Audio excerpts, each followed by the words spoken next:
जय श्री कृष्णा। कान्हा जी की कृपा सदा आप सभी पर बनी रहे और आप सभी का दिन शुभ हो। रसपान कीजिए आज की कथा का।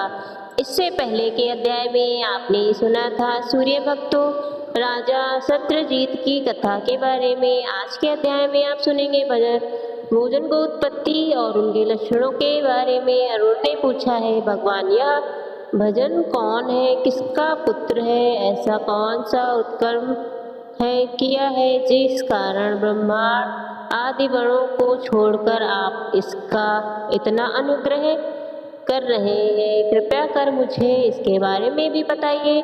तब आदित्य बोले, महावदीवती तुमने बहुत ही सुंदर बात पूछी है। इसके उत्तर में जो मैं कहता हूँ उसे तुम सावधान होकर सुनो। अपनी पूजा के निमित्त में हो मैंने अपने तेज से भोजकों की उत्पत्ति की। यह वर्णित ब्राह्मण है और मेरी पूजा के लिए अनुष्ठान में तत्पर रहते हैं। यह भजन मुझे अति प्रिय। राजा प्रियव्रत के पुत्र ने विमान में समान एक भाव सूर्य मंदिर बनवाया। उसमें स्थापित करने के लिए सभी शुभ लक्षणों से संपन्न सोने की एक दिव्य सूर्य की प्रतिमा भी बनवाई। अब राजा को ये चिंता होने लगी कि मंदिर और प्रतिमा की प्रतिष्ठा कौन करेगा। उन्हें कोई योगी व्यक्ति दिखाई ही नहीं दिया। अतः वह राजा मेरी शरण में आया। अपने भक्त की चिंताग्रस्त देख कर मैंने उसे प्रत्यक्ष दर्शन दिया और पूछा, व्रत तुम क्यों विचार कर रहे हो, तुम क्यों चिंता में, शीघ्र ही अपनी चिंता का कारण बताओ और दुखी मत हो। मैं तुम्हारे अत्यंत दुखों कर्मों को भी संपन्न दूर कर दूंगा। इस पर राजा ने प्रसन्न होकर कहा, प्रभु मैंने बड़ी भक्ति और श्रद्धा से इस द्वीप में आपका एक विशाल मंदिर बनवाया तथा एक दिव्य सूर्य प्रतिमा भी बनवाई है। मुझे यह चिंता सता रही है कि प्रतिष्ठा कार्य कैसे संपन्न हो। राजा के इन वचनों को सुनकर तब मैंने कहा, राजन मैं अपने तेज से अपनी पूजा करने के लिए मकर संदिग्ध ब्राह्मण की सृष्टि करता हूँ। ऐसे कहते ही चंद्रमा के समान श्वेत वर्ण वाले 8 बलशाली पुरुष मेरे शरीर से उत्पन्न हो गए। वे सभी तत्व वस्त्र पहने हुए थे, हाथों में पिटारी और कमल के पुष्प लिए हुए थे तथा सांग को चारों वेदों और निषिद्धों का पाठ कर रहे थे। इसमें से 2 पुरुष लाल से, 2 वर्ष स्थल से, 2 चरणों से तथा 2 पराग से उत्पन्न हुए। उन महात्माओं ने मुझे पिता मानते हुए हाथ जोड़कर कहा, पिता है लोकनाथ, हम आपके पुत्र हैं। बताइए आपने किस लिए हमें उत्पन्न किया है, हमें आज्ञा दीजिए, हम सब आपके आदेश का पालन करेंगे। पुत्रों का ऐसा वचन सुनकर तब मैंने कहा, पुत्र तुम सब इस राजा की बात सुनो और यह जैसा कहेगा वैसा ही करो। पुत्रों में से ऐसा कहने के बाद मैंने राजा से कहा, राजन ये मेरे पुत्र हैं, ब्राह्मणों में श्रेष्ठ तथा सर्वदा पूज्य।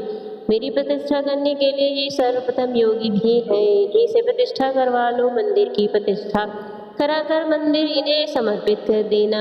सदा मेरा पूजन करेंगे, परंतु प्रतिष्ठित देखकर फिर इसे हरण मत करना। मेरे निमित्त जो कुछ भी धन, धनी, ग्रह, वैज्ञ नामक, ग्राम नमक आदि ब्राह्मण में अर्पण करो, उन सबके स्वामी ये भोजन ही होंगे। जैसे पिता की द्रव्य का अधिकारी उसका पुत्र होता है, ठीक वैसे ही मेरे धन के अधिकारी ये भोजन ही है। मेरी आज्ञा प्रकार उसे राजा ने प्रसन्न होकर वैसा ही किया। भोज को द्वारा प्रतिष्ठा करा कर वह मंदिर उन्हें को अर्पित कर दिया। इस प्रकार अपनी पूजा के लिए मैंने अपने शरीर के तेज से भोजकों को उत्पन्न किया। यह मेरे आत्मा स्वरूप है। मेरी प्रीति के लिए जो भी देना है वह भजन को देना चाहिए, परंतु भजन को दिया हुआ धन कभी वापस नहीं लेना चाहिए। भजन हमारे संपूर्ण धन का स्वामी है। भोजन में यह लक्षण होने चाहिए, पहले वेद अध्ययन कर फिर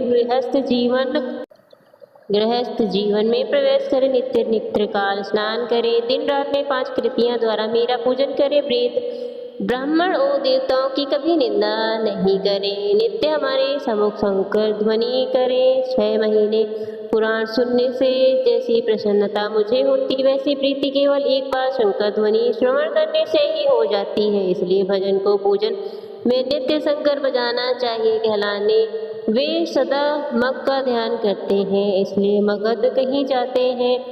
भजन परम शुद्धिकरण अभियान धारण किया बिना मेरी पूजा करता है, उसको संतान नहीं होती, मेरी प्रसन्नता भी उसे कभी प्राप्त नहीं होती। भजन को सर मुड़ाकर रहना चाहिए, किंतु शिखा अर्थात छोटी अवश्य रखनी चाहिए। रविवार के दिन षष्ठी को नाथ व्रत कर सप्तमी को उपवास करना चाहिए। संक्रांति का व्रत भी करना चाहिए। मेरे समीप त्रिकाल गायत्री का जाप करें। भक्ति श्रद्धा पूर्वक मौन होकर मेरा पूजन करें। क्रोध एवं विषाक के बाद देवपति वास्तु अग्नि को उल्लंघन न करें। सदा पवित्र रहें। एक बार भोजन करें और क्रोध अमल वचन तथा अशुभ कार्यों का त्याग दें। अरुण इस प्रकार के लक्षणों वाला भजन अत्यंत प्रिय है। भजन का सदा सत्कार करना चाहिए। तुम्हारे ही समाज भजन ही मुझे अत्यंत प्रिय है। महात्मा परावासु कहने लगे, महान राजन इस प्रकार अरुण को उपदेश देकर सूर्य नारायण आकाश में भ्रमण करने लगे। अरुण भी ये सुनकर बहुत प्रसन्न हुआ। श्री ब्रह्मा जी बोले, महामुनि वासुकी मुख से यह कथा सुनकर राजा सत्यजीत और उनकी रानी विमलवती बहुत प्रसन्न हुए। उन्होंने पृथ्वी पर जहाँ जहाँ सूर्य के मंदिर है उन सब में मार्जिनों और लेपन कराया। सब मंदिरों में कथा कहने के लिए पुराणों की नियुक्ति किया और बहुत सी दक्षिणा देकर उन्हें संतुष्ट किया। वे विविध उपचारों से भक्ति पूर्वक नित्य देव सूर्य की पूजा करने लगे और अंत में उन दोनों ने प्रीति प्राप्त कर उत्तम गति प्राप्त की। आज का अध्याय समाप्त हुआ। अगले अध्याय में आप सुनेंगे भद्र ब्राह्मण की कथा तथा ज्येष्ठ मास में सूर्य मंदिर में दीपदान के फल के बारे में। सूर्य भगवान महर्षि कश्यप और माता अदिति के पुत्र हैं। माता अदिति के पुत्र होने के कारण ही उनका नाम आदित्य भी है।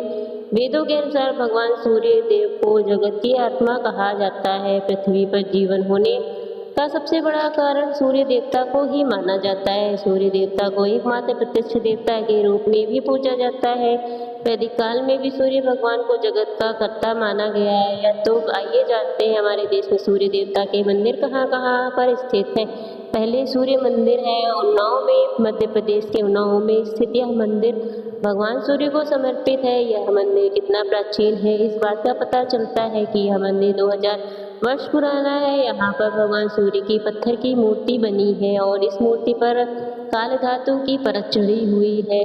अगला सूर्य मंदिर रांची से लगभग 47 किलोमीटर दूरी पर बूंद के पास मंदिर की सजावट संगमरमर के पत्थरों से की गई है और यहाँ पर 18 पहियों के और 7 घोड़ों की रथ पर विद्यमान भगवान सूर्य के रूप में मूर्ति स्थापित है। हर साल यहाँ जनवरी में 1 महीने का आयोजन किया जाता है जिसमें देश और दुनिया भर कोने कोने से भक्ति दर्शन करने के लिए आते हैं। अगला सूर्य मंदिर है उड़ीसा की कोणार्क में का अर्थ होता है को पर सूर्य। कोणार्क का प्राचीन सूर्य मंदिर हमारे देश का सबसे बड़ा और सबसे भाव मंदिर है। ये मंदिर उड़ीसा के लोक शैली के बने मंदिरों में सबसे द्वितीय है। कोणार्क जगन्नाथपुरी से लगभग 35 किलोमीटर और उड़ीसा की राजधानी भुवनेश्वर से 66 किलोमीटर की दूरी पर है।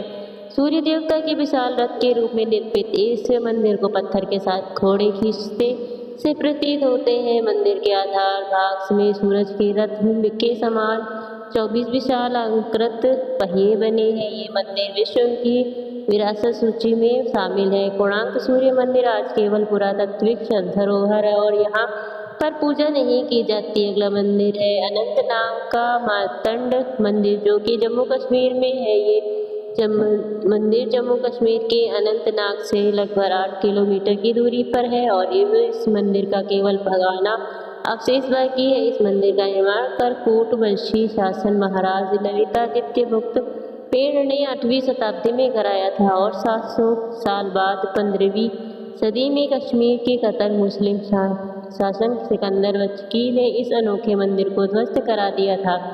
अगला मंदिर है कटारमल सूर्य मंदिर जो कि उत्तराखंड में है। मध्य हिमालय में बसवा कटारमल सूर्य मंदिर उत्तराखंड के अल्मोड़ा ने मुख्यालय में लगभग 17 किलोमीटर और कोसी बाजार से लगभग 5 किलोमीटर की दूरी पर स्थित है।